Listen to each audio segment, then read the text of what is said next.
நேற்று நடந்த ஒரு கிராமத்து பயணம். அந்த பயணத்தில் நடந்த நிகழ்வுகள வந்து நான் வீடியோல பதிவு பண்ணியிருக்கிறேங்க.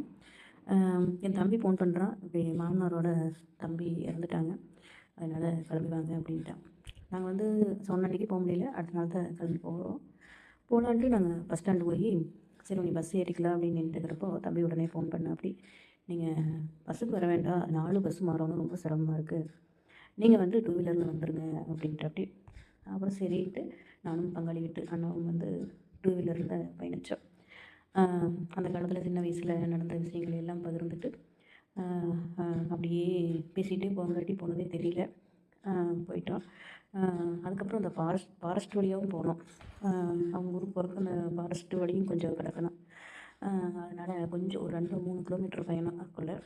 அங்கே வந்து குரங்குகள், அப்புறம் மான் 2 மேய்ஞ்சிட்டு இருந்தது. ஒரு பதற்றமா தான் இருந்தது. பட்டு மதியான நேரம் அப்படிங்கிறனால வந்து கொஞ்சம் பதற்றம் கம்மி தான். இதுவே மாலை நேரமா இருந்தா கண்டிப்பா அந்த இடத்துல வந்து பயணிக்கக்கூடாது. ஃபாரஸ்ட் ஒரு முக்காவாசி கடந்துட்டோங்க. உடனே தம்பி ஃபோன் பண்ணி, "ஐயா அந்த ரூட் வழியா எதுக்கு வந்தீங்க? எங்களுக்கு வேற ரூட் இருக்குதுல்ல" அப்படின்னு சொன்னாப்படி. அது வந்து எங்களுக்கு தெரியாது இல்லைங்களா? இது ஃபஸ்ட்டு சொல்லிக் கொடுத்த ரூட் இதுதான். அந்த வழியாவே நாங்க போயிட்டோம். பட்டு பயம் இல்ல. அப்படியே கடந்து வந்துட்டோம். அப்புறம் என் தம்பியோட உறவினர்கள் எல்லாம் பார்த்து ஒரு ஆறுதல் சொல்லிட்டு அப்படியே உட்காந்துட்டு இருந்தோம். அதுக்கப்புறம் டீ குடுத்தாங்க. நம்ம டீ குடிக்கலைனாலுமே வந்து இந்த மாதிரி கிராமப்புற சைடெல்லாம் போனோம்னா, அவங்க மனசு புண்படக்கூடாது அப்படிங்கிறதுக்காக கொஞ்சமா வாங்கி குடிச்சிட்டேன். அதுக்கப்புறம் உட்காந்துட்டு இருந்தோம். அங்கே வந்து ஒரு குழந்தை வந்து அங்கேயும் இங்கேயும் ஓடிட்டு விளையாண்டுட்டு இருந்தது. சின்ன குழந்தை வந்து நல்லா மண்ணுக்குள்ளே விளையாடுது. அதுக்கப்புறமா அவங்க பாட்டி வந்து வெத்தலை பாக்கு போட்டிருக்கிறாங்க. அவங்க வாயெல்லாம் தொடுது, மூக்கெல்லாம் தொடுது. அதுக்கப்புறம் அந்த பாட்டி வந்து அந்த குழந்தை கூட அவ்வளோ நேரம் பேசுகிறாங்க. அதாவது மழலை பாஷையில் வந்து அவ்வளோ ஒரு அழகாக பேசுகிறாங்க. பக்கத்தில் அவங்க அப்பா, சித்தப்பாலாம் உட்காந்துருக்காங்க. அவங்கள வந்து இப்படி அடிக்கிறாங்க. உடனே அந்த குழந்தைக்கு வந்து ஒரு 1½ வருஷத்துக்குள்ள தான் இருக்குதுன்னு நான் நினைக்கிறேன். அந்த குழந்தை வந்து உடனே தடுக்குது. "வேண்டா ஆயா" அப்படின்ட்டு. இந்த மாதிரி கிராமப்புற சைடெல்லாம் வந்து குழந்தைகள வளர்த்துற விதமே வந்து வேறு மாதிரி இருக்குது. அப்புறம் அந்த பாட்டி வந்து ஒரு விக்ஸ் டப்பிக்குள்ள வந்து சுண்ணாம்பு போட்டு வச்சுருந்தாங்க. நம்மளாம் வந்து ஒரு பிளாஸ்டிக் யூஸ் பண்ணுறோன்னா உடனே நம்ம அகட்டால வீசிடுவோம். ஆனால் கிராமத்து சைடெல்லாம் அப்படி இல்லை. ஒரு பிளாஸ்டிக் பொருள் அவங்களுக்கு வந்துருச்சுன்னா அதோட ஆயுள் காலம் தீர வரைக்கும் அவங்க வந்து அதை பாதுகாப்பாக வச்சுக்குவாங்க. கிராமப்புறத்துக்கும் நகரப்புறத்துக்கும் இதுதான் மிகப்பெரிய வித்தியாசம் இந்த பிளாஸ்டிக் யூஸ் பண்ணுற விஷயத்தில். அந்த விக்ஸ் டப்பிக்கு கிட்டத்தட்ட எத்தனை வருஷம் இருக்குன்னே தெரியல. அவங்க வந்து அந்த டப்பில தான் சுண்ணாம்பு போட்டு வச்சுருக்குறாங்க. அந்த டப்பி வந்து அந்த குழந்தை பிடுங்குது. அதுக்கப்புறம் அவங்க வெத்தலையோட காம்பு பிடுங்கி அந்த குழந்தைக்கு கொடுக்குறாங்க. இந்த மாதிரி கிராமப்புற சைடெல்லாம் வந்து வெத்தலை பாக்கு நிறைய போடுவாங்க. இந்த வெத்தலை பாக்கு வந்து போடுறப்ப வந்து சுகர் கம்ப்ளைண்ட் வராதுங்கிறாங்க. நீ அதுக்கு தான் போடுறாங்களா? இல்லை வேறு ஏதாவது காரணத்துக்காகவா? அப்படிங்கிறது எனக்கு தெரியல. பொதுவாகவே எனக்கு கிராமத்து பயணம்னா ரொம்ப ரொம்ப பிடிக்குங்க. அது எவ்வளோ தூரமாக இருந்தாலும் வந்து அந்த ஒரு கிராமத்துக்கு போகிறோம் அப்படின்னு சொன்னாலே வந்து நான் முதலால கிளம்பிடுவேன். எனக்கு கிராமப்புற வாழ்க்கை வந்து அவ்வளோ பிடிக்கும். கிராமப்புறத்தில் வந்து குழந்தைகள் பிறந்தா வந்து என்ன பண்ணுவாங்கன்னா, வெளியாட்கள கூப்பிட்டு அந்த குழந்தைய வந்து கையில் கொடுப்பாங்க.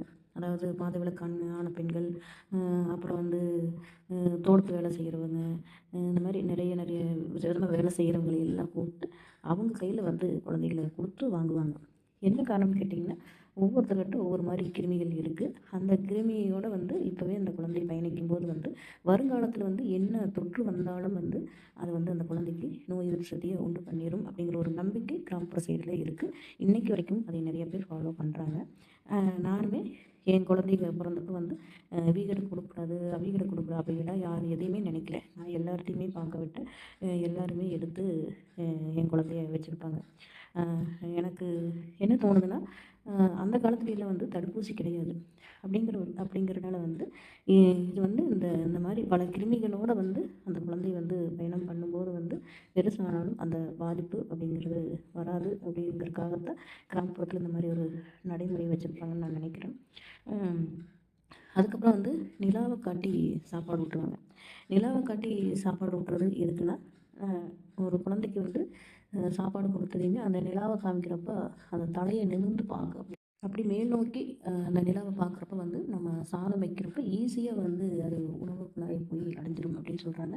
அது மட்டும் இல்லாம அந்த தொண்டை பகுதி கொஞ்சம் நல்லா விரிவடையும்னு சொல்றாங்க பெரியவங்க. நீங்கள் உங்கள் குழந்தைகளெல்லாம் எப்படி வளர்த்துறீங்க அப்படின்னு கமெண்ட் பண்ணுங்கள். உங்கள் குழந்தை வளர்ப்பில் வந்து ஏதாவது சந்தேகங்கள் இருந்தாலும் என்னிடம் கேளுங்க. கண்டிப்பாக எனக்கு தெரிஞ்ச விஷயங்கள நான் சொல்கிறேன். உங்களுக்கு பிடிச்சிருந்தா அதை ஏற்றுக்குங்க, பிடிக்கலைன்னா ஸ்கிப் பண்ணிக்கோங்க. அதுக்கப்புறம் வந்து நான் இன்னொரு சொந்தக்காரர் வீட்டுக்கு போயிருந்தேன். அங்கே வந்து அந்த குழந்தைக்கு வந்து பால் புட்டியே கொடுக்குறது இல்லைங்க. என்னென்னா சங்கிலியால் பால் கொடுக்குறாங்க. ஆம், பால் மட்டும் இல்லை, மற்ற சத்து ஐட்டங்களும் நிறையா கொடுக்குறாங்க. இருந்தாலும் வந்து அந்த பால் புட்டியில் பால் கொடுக்கும்போது வந்து நாக்கு வந்து நல்லா சுழண்டு வராது அப்படின்னு ஒரு பாட்டி சொன்னதன் பேரில் வந்து அவங்க வந்து இந்த பால் பாட்டிலே அந்த குழந்தைக்கு கொடுக்கல. நாங்க போனது பவானி டேம் பக்கத்தில் அப்படிங்கிறனால வந்து அவங்க அப்பா எங்கே அப்படின்னு கேட்டதுக்கு அந்த பொண்ணு வந்து அப்பா வந்து வண்டல் மண் ஒழிக்கிறதுக்காக போயிருக்கிறாங்க அப்படின்னு சொன்னாங்க. அந்த ஒரு மாதமாக மண் வலிச்சிட்டு இருக்கிறாங்க, மண் ஒழிக்கிறதுக்கு உத்தரவு கொடுத்துட்டாங்க, அதனால் வந்து காட்டுக்கு வந்து மண் எடுத்துகிட்டு இருக்கிறாங்க அப்படின்னு சொன்னாங்க. இந்த வண்டல் மண் போடுறப்ப வந்து வெள்ளாமை நல்லா வரும்னு அந்த பொண்ணு சொன்னாங்க. இந்த மாதிரி இடங்களுக்கு போகும்போது தான் தெரியுது, ஏன் பாரதிராஜா சார் அப்புறம் பாக்கியராஜ் சார்லாம் வந்து அவங்களோட கதை அமைப்பை வந்து கிராமப்புறங்கள்லேயே தான் காமிச்சிருப்பாங்க.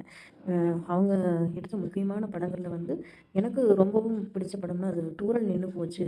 கிராமத்து காதல் கதையை அவர் ரொம்ப அழகாக சொல்லியிருப்பார். அது மட்டும் இல்லாமல் அந்த பிளாஸ்டிக் அப்படிங்கிற விஷயம் எல்லாம் அந்த காலத்தில் இல்லை அப்படிங்கிறது வந்து அந்த படம் பார்த்து நான் தெரிஞ்சுட்டேன். அது வந்து ஒரு நேச்சுரலான ஒரு லைஃப், ரொம்ப அழகாக அந்த காலத்துலேயே வந்து ஒரு காதல் கதையை ரொம்ப சிறப்பாக சொல்லியிருப்பாரு. இந்த மாதிரி வந்து படங்களுக்கெல்லாம் வந்து கிராமப்புறங்கள் மட்டுமே செட் ஆகும் அப்படிங்கிறது வந்து அவங்க 2 பேருமே நிரூபித்து காமிச்சிட்டு போயிட்டாங்க. என்றைக்குமே வந்து கிராமம் கிராமம் தான், நகரம் நகரம் தான். இந்த வீடியோவில் 6 நாளைக்கு 6 விதமான மண்சட்டி குழம்பு உங்களுக்கு செய்முறையாக செஞ்சு காமிச்சிருக்கிறேன். அது மட்டும் இல்லாமல் கிராமத்து வாழ்க்கையை உங்களுடன் பகிர்ந்துருக்கிறேன். பச்சைப்பயிறு சுரக்காய் குழம்பு, தக்காளி பீர்க்கங்காய் கடையல், நெரிச்ச பச்சைப்பயிறு கத்திரிக்காய் குழம்பு, துவரம்பருப்பு சாம்பார், சுண்டவத்தல் குழம்பு, பண்ணக்கீரை கடையல், இது எல்லாமே வந்து உங்களுக்கு செய்முறையாக செஞ்சு காமிச்சிருக்கிறேன். இந்த வீடியோவில் ஏதாவது சந்தேகங்கள் இருந்தால் கண்டிப்பாக கமெண்ட் பண்ணுங்கள். உங்களுக்கு நீட்டான வீடியோவாக என்னோடய வாய்ஸ் ஓவர் கொடுத்து உங்களுக்கு அந்த வீடியோ போஸ்ட் பண்ணுறேன். மறக்காமல் என்னோடய சேனலை சப்ஸ்கிரைப் பண்ணாதவங்க சப்ஸ்கிரைப் பண்ணி